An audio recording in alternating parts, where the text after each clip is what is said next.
দর্শক, আলহামদুলিল্লাহ দীর্ঘ কত মাস বলবো, 7 মাস তো হয়েই গেল, 1 বছর হয়ে যাচ্ছে শিল্পকলায় ঢুকলাম। বিসমিল্লাহির রহমানির রহিম। অনেক ভালো লাগছে, আমাদের তো প্রাণ একেবারে। এই যে দেখেন সবাই আমরা এখন ঢুকলাম। আজকে পুরো ব্লগটা আমাদের নাটকের আপনাদের সাথে শেয়ার করবো, সঙ্গেই থাকুন। আর এখনই চলে আসুন সন্ধ্যা 7টায় আমাদের শো, আসলে ভালো লাগবে। এই যে শুরু হয়ে গেল আমাদের প্রাণের স্পন্দন। এই যে বাবু ভাই চলে সবাই, চলো আমি ইয়েতে যাই না, ভিতরে যাই, থাকো। আসতেছি, হ্যাঁ আসি আলহামদুলিল্লাহ ভালো। আবার যে আসতে পারছি আমরা সেই দর্শক, এই যে আমার ভীষণ প্রিয় মানুষ চলে আসছে, বাড়ি ভাই। এই যে যার গলা শুনলে আমি প্রেমে পড়ে যাই, আমাদের সবার প্রিয় বাড়ি ভাই চলে আসছে। থ্যাংক ইউ ভাই, আপনি আসছেন, খুব খুশি হলাম। আর কিভাবে ম্যাচিং হয়ে গেছে দেখেন, এই যে হালকা হলুদ আর কমদা। আর তোমার টাক দেখা কমরিয়া পাগল হয়ে গেল। আচ্ছা দর্শক, বাড়ি ভাই রাজ্জাক কবরীর পরে এখন বাড়ি ভাই কবরী আপার সঙ্গে নতুন একটা সিনেমা করছে, আমরা সবাই ইনশাল্লাহ দেখবো ব্লকবাস্টারে, তাই না? সব বন্ধুরা, আজকে আমাদের পরিবেশ সকালে হচ্ছে।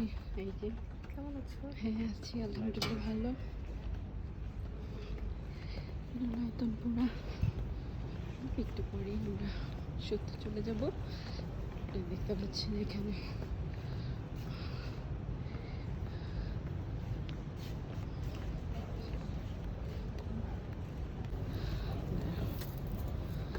দর্শক শিলাপা এসছে। এই যে শিলাপা ভাইয়াও আসছে, জিলানি ভাই। না জিলানি ভাই আমি খেয়াল করি নাই, আসো। জিলানি ভাই হচ্ছে বাংলাদেশ টেলিভিশনের আমাদের নিউজের প্রাণ, আমরা যাদেরকে দেখে দেখে বড় হয়েছে, আমাদের আইডল। আপনি সবচেয়ে বেশি প্রাণবন্ত। থ্যাংক ইউ জিলানি ভাই। মনে প্রাণ থাকে তার এমনি প্রাণ খেলে। থ্যাংক ইউ নাম্বার থেকে আচ্ছা বলো, বলতে থাকো। না তুমি বলো কি কি বলতেছিলা। 5 নাম্বার থেকে আমাদের দর্শক বসবে। আচ্ছা 300 টাকা টিকিট। আচ্ছা হ্যাঁ। এবং এখানে দেখো এই জায়গায় সিঙ্গেল যেটা আছে, আচ্ছা এই যে সিঙ্গেলটা দর্শক বসবে, যেটাতে রিবন দেওয়া আছে, এই জায়গাটা ফাঁকা থাকে শুধু ইয়ের জন্য, যে এটা ডিসটেন্স, এটা ডিসটেন্সের জন্য। দর্শক আজকে দেখতে পাচ্ছেন যে এখানে একটা শিল্পকলা, এটাতে বসা হবে এবং দুজন বাদ। এরপরে 14 এবং 15 যেটা, আচ্ছা 14 এবং 15তে সব 100 টাকার টিকিট, এবং 100 টাকার টিকিটে যে উপরে যতগুলো সিট আছে আচ্ছা সবগুলোই 100 টাকা। আচ্ছা ঠিক আছে দর্শক, আজকে টিকিটের মূল্যটা খুবই কম, আপনারা চলে আসেন। তাহলে ফার্স্ট বেল দিয়ে দাও, মিউজিক বাজতে থাকুক, ফার্স্ট বেল দিয়ে দাও।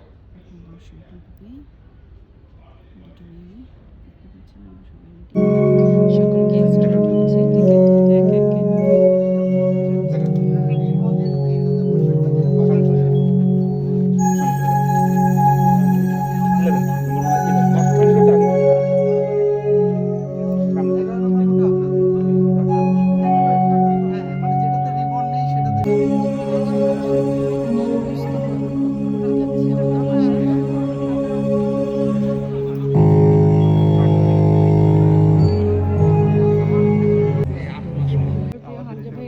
সকালবেলা আমার স্ট্যাটাস দেখে থ্যাংক ইউ হামজা ভাই, আপনি আসছেন। এই যে ইয়ে ভাই আসছে, ওরে শ্যামলী কি অবস্থা? থ্যাংক ইউ তোমরা আসছো, খুব খুশি হয়েছি। ভাই আসছে, দর্শক সবাই মাছ আজকে আমার একটিং নেই। কেন? বিকজ অফ এটাতে আমাকে ডিমান্ড করে না, যদি একটু এজে ডিমান্ড করতেছিল। কি অবস্থা? এবং শিল্পকলা একাডেমি, সংস্কৃতি মন্ত্রণালয়, তাদের উদ্যোগে এবং সহায়তায় আমরা সাহস করে আবার গত 23 অক্টোবর থেকে নাটক করা শুরু করেছি। তো এখানে দর্শক আপনারাও এসে আমাদেরকে সাহস জুগিয়েছেন, এজন্য আপনাদের প্রতি আবারও কৃতজ্ঞ। আয়নাঘর এঠিকের 8ম প্রযোজনা। আয়নাঘর নাটকটি রচনা এবং নির্দেশনা দিয়েছেন রেজানুর রহমান। আমরা আয়নাঘর নাটকটি দেখব এর দৈর্ঘ্য 1 ঘন্টা 20 মিনিট এর মতো। আশা করি আপনাদের ভালো লাগবে। তার আগে শুধু একটু নাটকটি শুরু করবার আগে আপনাদের কাছ থেকে খুব সামান্য একটু সময় চেয়ে নেব। আমাদের বিশেষ দুজন অতিথি উপস্থিত আছেন, এবং বিশেষ না বলবো যে আমাদেরই লোক, নাট্যজন, বাংলাদেশ গ্রুপ থিয়েটার ফেডারেশনের সভাপতি এবং secretary general. Bangladesh group theatre ফেডারেশনের সভাপতি এবং শিল্পকলা একাডেমির মহাপরিচালক লিয়াকত আলী লাকি। লাকি ভাইকে এবং আমাদের গ্রুপ থিয়েটার ফেডারেশনের সেক্রেটারি কামাল বাইজিদকে আমি একটু সামান্য আমাদেরকে শুভেচ্ছা জানালে অনুরোধ করছি যে মঞ্চে এসে যদি কিছু বলতেন, আমরা অনুপ্রেরণা লাভ করতাম এবং আমরা খুবই আনন্দিত হতাম। এবং আমাদের মধ্যে আরো আজকে উপস্থিত থাকবার কথা ছিল আমাদের মন্ত্রী মহোদয়, এমপি এবং আমাদের বিশিষ্ট নাট্যজন অভিনেতা আসাদুজ্জামান নূর। এখনো উনি এসে পৌঁছাননি, তো যদি এর মধ্যে উনিও চলে আসেন, আশা করি ওনার কাছ থেকেও আমরা কিছু শুভেচ্ছা পাবো। তো আমরা একটু এই আমাদের বিশিষ্ট নাট্যজন, সেক্রেটারি জেনারেল কামাল বায়েজিদ, অত্যন্ত পরিশ্রমী এবং মেধাবী সংগঠক, তার কাছ থেকে আমরা কিছু শুনে নিই। প্রীতীয় শুভেচ্ছা নেবেন, শুভ সন্ধ্যা। প্রিয় দর্শকবৃন্দ, বাংলাদেশ গ্রুপ থিয়েটার ফেডারেশনের শুভেচ্ছা নেবেন। আমরা এটিকে ধন্যবাদ জানাচ্ছি যে তাদের এই করোনাকালীন সময়ে তাদের নতুন নাটক আয়নাঘর নিয়ে এসছে। কৃষকের যেমন নতুন ফসল উঠলে ভালো লাগে, তেমনিভাবে আমাদের এই নাট্যকর্মী যারা আছে তারা নতুন কোনো নাটক আসলে আমরা নবান্নের গন্ধ পাই, আমরা আনন্দিত হই, আন্দোলিত হই। ধন্যবাদ এথিককে এই কাজটি করার জন্য। আমরা এখানে আপনার দর্শক আছেন, আর একটু কথা বলতে চাই। আপনার করোনাকালীন সময়ে আমরা বাংলাদেশ গ্রুপ থিয়েটার ফেডারেশনের পক্ষ থেকে চেষ্টা করেছি এই দেশের সংস্কৃতি জেগে থাকুক, অন্ধকারে আলো জ্বালাক, কারণ তা না হলে মৌলবাদী সাম্প্রদায়িক শক্তি এই দেশ ঘিরে রেখেছে, তারা আবার জাগ্রত থাকবে। বাংলাদেশ শিল্পকলা একাডেমির আন্তরিক সহযোগিতায় এবং এই বিনামূল্যে এই হলটি আমাদের ভাড়া দিয়েছে। ভাড়া মানে বিনামূল্যেই, একেবারে কোনো ধরনের আমাদের মূল্য পরিশোধ করতে হয় না। আমরা এই নাটক করোনাকালীন এই জন্য বিশেষভাবে ধন্যবাদ জানাচ্ছি বাংলাদেশ শিল্পকলা একাডেমির সম্মানিত মহাপরিচালক লিয়াকত আলী লাকি ভাইকে। আপনারা জানেন যে লাকি ভাই অক্লান্ত পরিশ্রম করেন, দিন রাত যিনি খেটে আসেন, খেটে শিল্পকলাকে, আজকে শিল্পকলা কিন্তু সারাদিন রাত জাগ্রত থাকে। আমরা আগে দেখেছি শিল্পকলা কখনো কখনো ঘুমিয়েছিল, কখনো কখনো জাগ্রত থাকে, কিন্তু লিয়াকতের লাকি ভাইয়ের সময় আমরা শিল্পকলাকে জাগ্রত দেখেছি। ইতোমধ্যে খুব দুঃখজনক হলে সত্যি কথাটা বলতে হচ্ছে, কারণ আপনার এই সচেতন দর্শক, আপনার এই সচেতন মানুষ, সেজন্য বলছি। কিছু কিছু ইয়েলো সাংবাদিকতা, হলুদ সাংবাদিকতায় বাংলাদেশ শিল্পকলাকে কলুষিত করার চেষ্টা করছে। আমার সম্মানিত চেয়ারম্যান বাংলাদেশ শিল্পকলা একাডেমির মহাপরিচালককে কলুষিত করতে চেষ্টা করছে মিথ্যা নিউজ দিয়ে। আমরা তীব্র ঘৃণা জ্ঞাপন করছি এই মঞ্চ থেকে। ধন্যবাদ সবাইকে, ভালো থাকবেন। জয় বাংলা, জয় বঙ্গবন্ধু। নূর ভাই যদি মঞ্চে এসে আমাদেরকে একটু শুভেচ্ছা জ্ঞাপন করেন, তাহলে আমরা কৃতার্থ হব এবং আমাদের ভালো লাগবে।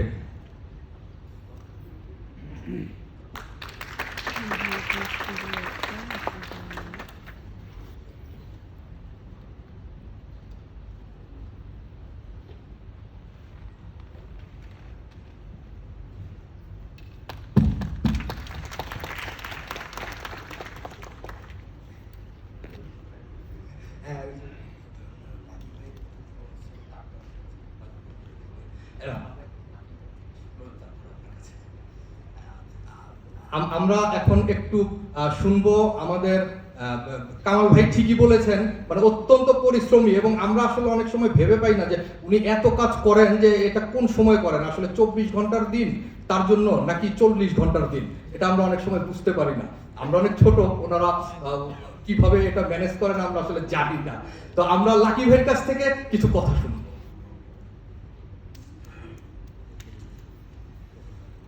আমাদের বন্ধু রাষ্ট্র রাশিয়া একটি শিশু সঙ্গীতের কথা এই মুহূর্তে মনে পড়ল। শিশুটির সেই গানটি ছিল যে যখন শিশুরা হাসে পৃথিবী নাচতে থাকে, ঘাস হরিণ বেহালা বাজায়। সেই রকম একটা অনুভূতি সবসময় আমার হয় যখন আমাদের কোনো সুরিত নাট্য দল তারা নতুন প্রযোজনা নিয়ে মঞ্চে আসে, সেই অনুভূতি আমাদের সকলের হয়। আজকে এটিকে আমরা সকলে করতালি দিয়ে ধন্যবাদ জ্ঞাপন করবো তাদের নতুন প্রযোজনা নেওয়ার সাথে। এথিক 8টি প্রযোজনা করেছে, কিন্তু পেছনে অন্তর্ভুক্ত 2টি মানুষের কথা বলতে পারি, রেজানুর রহমান এবং অপু শহীদ। তাদের কিন্তু থিয়েটারের বয়স আরও অনেক বেশি। রেজানুর স্বৈরাচার বিরোধী আন্দোলনে আমাদের সঙ্গে খুব সক্রিয়ভাবে ছিল। সে নানান রকম সাংস্কৃতিক কর্মকাণ্ড করে সাংবাদিকতাও করছে। সেই সাংবাদিকতায় আমরা শিল্পের মানুষেরা, শিল্পের যে সংগঠনগুলি নানানভাবে ঋদ্ধ হচ্ছি, তাকে অনেক অনেক ধন্যবাদ। এথিক শুরু থেকেই চেষ্টা করেছে যে কটি নাটক এসেছে একটা নান্দনিক প্রযোজনা আমাদেরকে উপহার দেওয়ার জন্য। আপনারা শেষ যে কথাটি বলতে চাই, আপনারা যখন প্রবেশ করলেন তখন দেখছিলেন একটা আবহ সঙ্গীত ছিল, আলোটা জ্বলছিল এবং অপেক্ষা করছে আমাদের যে সেটগুলো আপনাদের কিছু কথা বলার জন্য। এই পুরো বিষয়টা কিন্তু একটা মানবিক উপস্থাপন।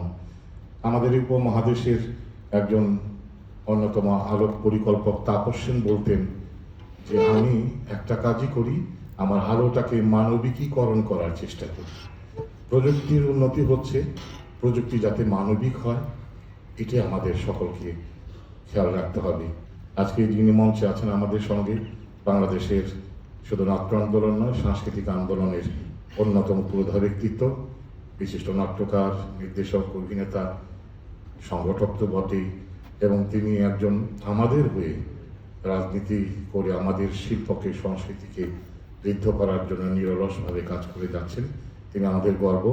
জনাব আসাদুজ্জামান নূর আজকে এখানে উপস্থিত হয়েছেন আমাদের মাঝে, তাকে অনেক অনেক ধন্যবাদ, কৃতজ্ঞতা জানাই। কামাল বাগিদের কথা অপু শহীদ বলেছে।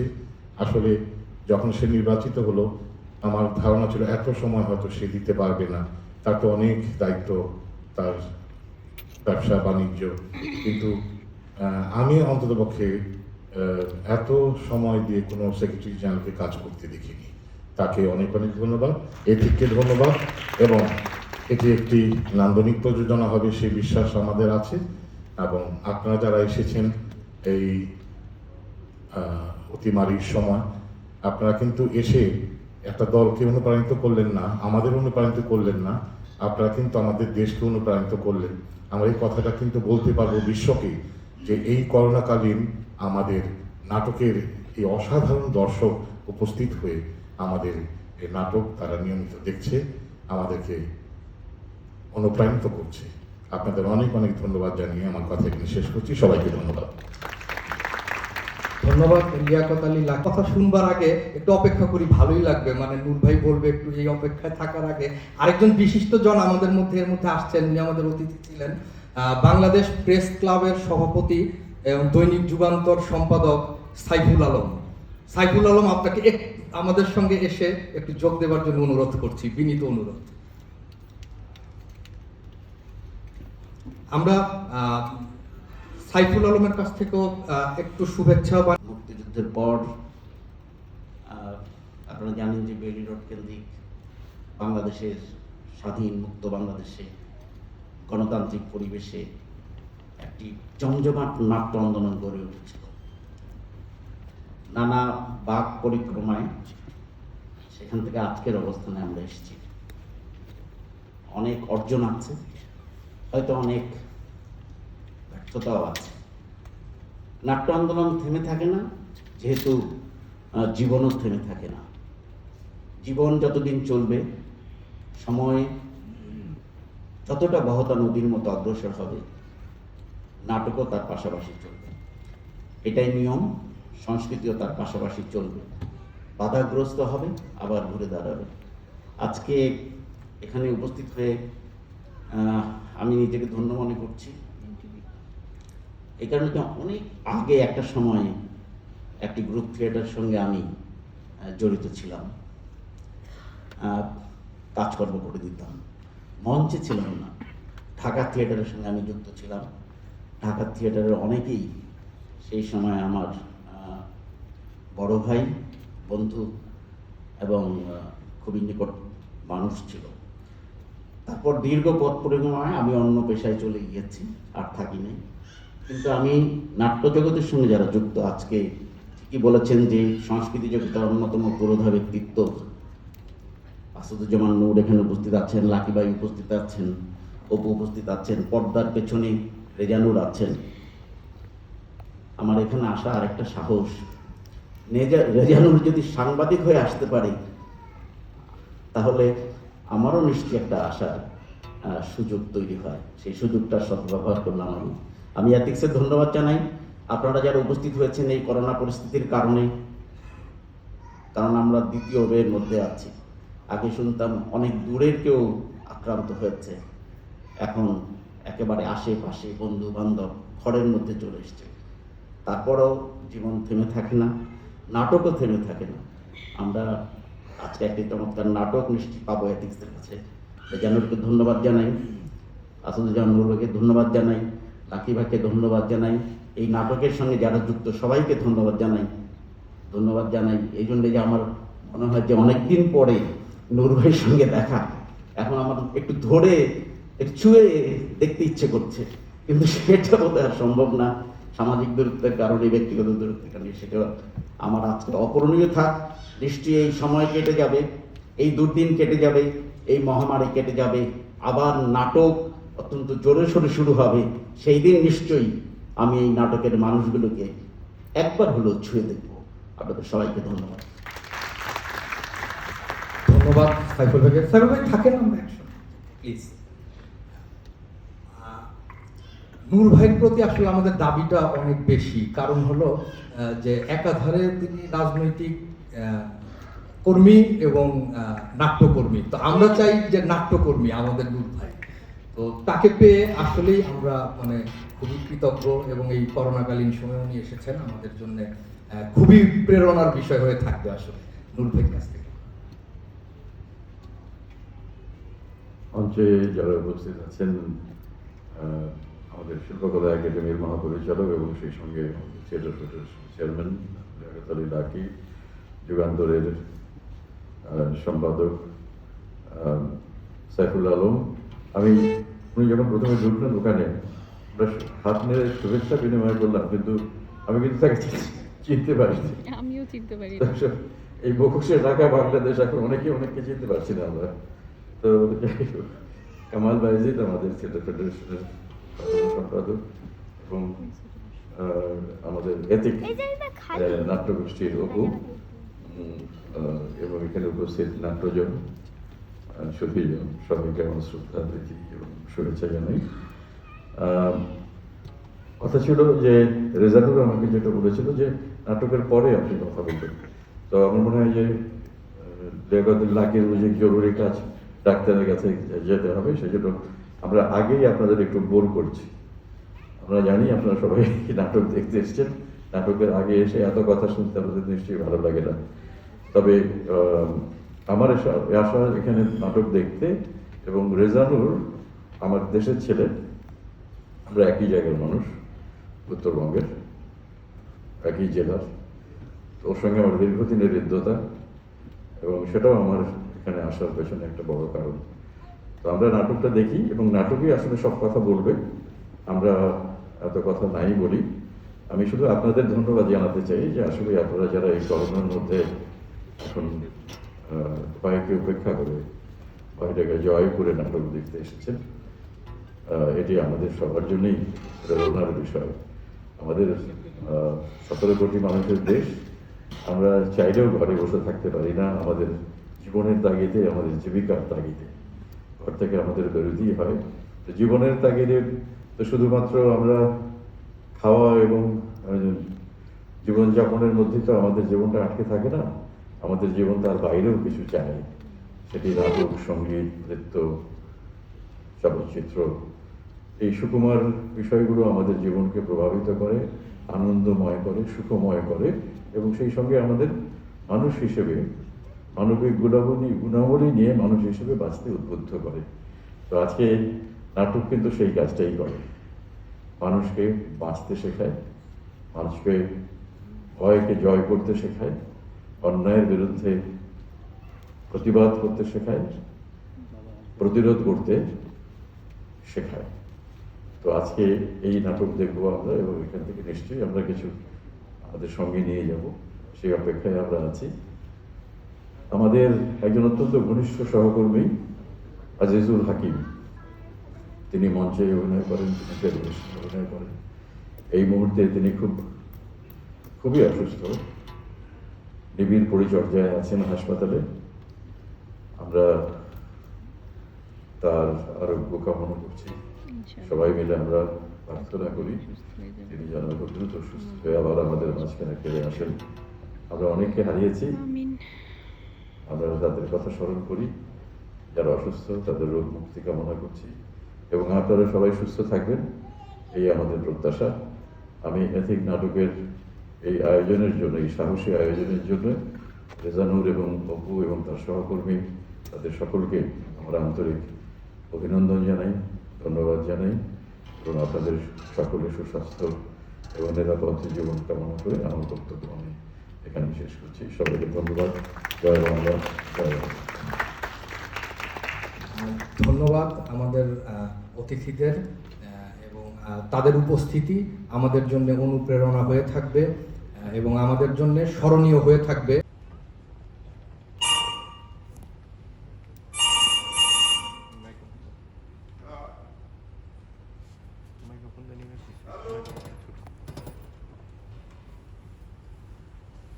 আচ্ছা ভাই, আমি আপনাকে একটা কথা জিজ্ঞেস করি, এই শোষ করেন না, না না, এই টেলিফোনে শোষ অবস্থা করেন না। আপনি যাকে শোষ অবস্থা শোনাতে চাচ্ছেন আমি সেটা না, এটা তো নিশ্চয়ই বুঝতে পারছেন। আপনি যাকে টেলিফোন করতে চান তার মোবাইল ফোনে করেন, মোবাইল ফোন, এখন তো মোবাইলের যুগ, এই তিনটি তার এসেন না, মোবাইলে করেন। একদম এই বাসায় টেলিফোন করবেন না।